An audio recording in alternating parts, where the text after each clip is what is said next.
Katy Perry also might be getting a track on there because she returned with Smile after Witness in 2017. Maybe the harshest review we've ever given a big album, would you say? It's up One there. of them. Yeah. Yeah. We used to be a little harsher back then. Um, Yeah. I remember that episode. We also talked negatively about Bryson Tiller, True to Self, the very disappointing sophomore album from him, and Lil Yachty's debut album, Teenage Emotions, which is hot garbage. I And then stand you by had all those. and then you have Witness, which was just a complete swing and a miss that followed up a really cringy run of press from Katy Perry. Let's not forget the weird, awkward dancing she did on SNL with Migos for that song Bon Appetit. It was a tough time, and I think since then, I think most people have almost accepted the fact that Katy Perry is now at a different point in her career. Teenage Dream was 10 years ago. Pop stars eventually do crest, and clearly Katy Perry has crested. But maybe it's not all bad. I don't know. What do you think about Smile? I thought it was mostly bad. If I'm being completely honest. I mean, it's inoffensive. It's listenable, low range pop, I'd say. But, yeah, I think when I was thinking, how did Katy Perry go from being, the person that wrote and saying I Kissed a Girl or Teenage Dream to now, those songs felt kind of dangerous and new at that point. And she really opened the door to a lot of singers singing about that type of material in more explicit ways. I mean, if you think about it, it's kind of hard to imagine pop getting to the point that where you can have a song like WAP if you're not, kind of breaking the glass with I Kissed a Girl. Like, it's just, Sure. There's steps to this, but I think at this point Katy Perry really isn't making music that feels dangerous or if it like it has stakes at all, and it's going to lead to these songs being pretty middle of the road. And aside from maybe 3 tracks on here which I thought were decent, I really found the rest of it pretty forgettable. Were you in the same boat, or how are you feeling about it? Yeah, I mean, I think there was a highlight or two. We can get to that in a second. But yeah, I mean, if you think about Katy Perry, her whole career, the whole span of her great success is just from a different time in music. Right. She's someone who found success through traditional radio. That is now very much the exception to the rule. She was way before the modern streaming landscape. And at the same time, that success she found was legit. Teenage Dream had 5 number 1 singles. Only Michael Jackson has done that. That is a big deal. She has 140 million records sold. That's on par with Jay-Z. Like she's and that's the thing. Her status is secured. So I think now she's at a different point where she can just kind of make these albums where, there's maybe a song or two people like, but people will show up to see Katy Perry still perform in big venues because she already has all these monster hits that people want to see.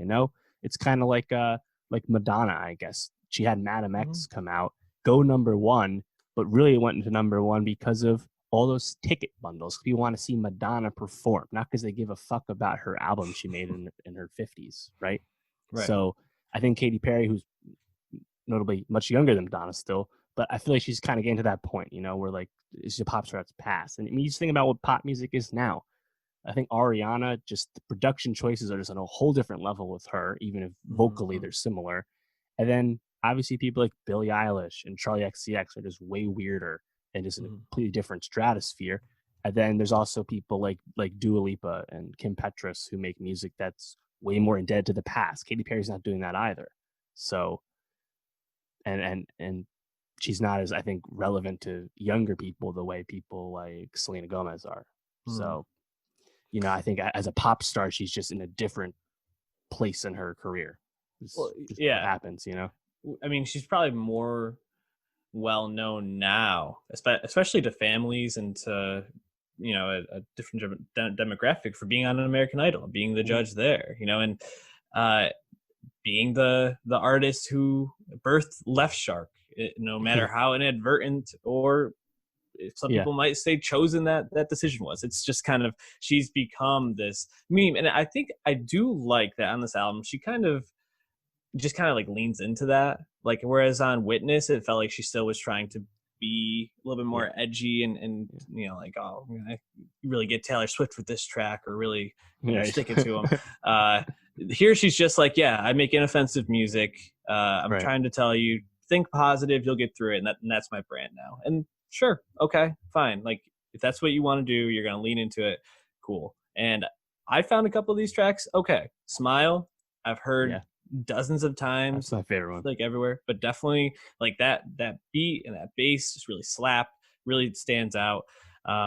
Harley's in Hawaii stood out as a track just because it was so Booth. different. Yeah, I was gonna say your guy Puth co-wrote that. He's always on a heater, but it's a little bit more R&B, a little bit more toned down, which I liked. Mm-hmm. And then the first track, Never Really Over, Sure. I thought was a pretty decent like pop song. So other than that, I don't know, because I think the turning point for her was probably Firework, right? Because she really went from being that artist that was like writing these songs about these like sexual experiences and like, Mm-hmm.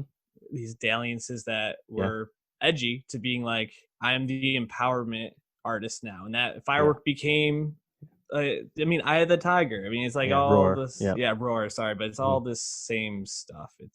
She really shifted, and I think it's hard to go back after that. Yeah. I mean, another aspect to this would be that on Teenage Dream, she worked with Max Martin, Benny Blanco, and Dr. Luke. I believe Dr. Luke co-produced every one of those number ones.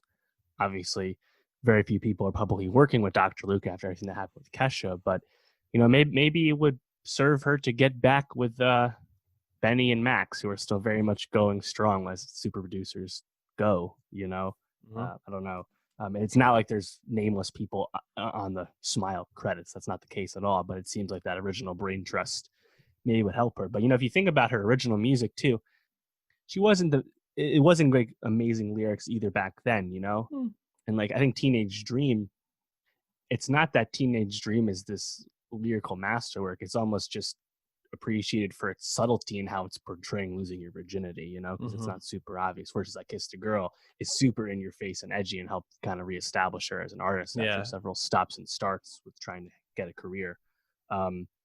So yeah, at this point, I'm just like, yeah, Katy, do your thing. I don't think anyone really expects you to be this great voice to give too much. I think but she also, I think, is a good presence for something like American Idol.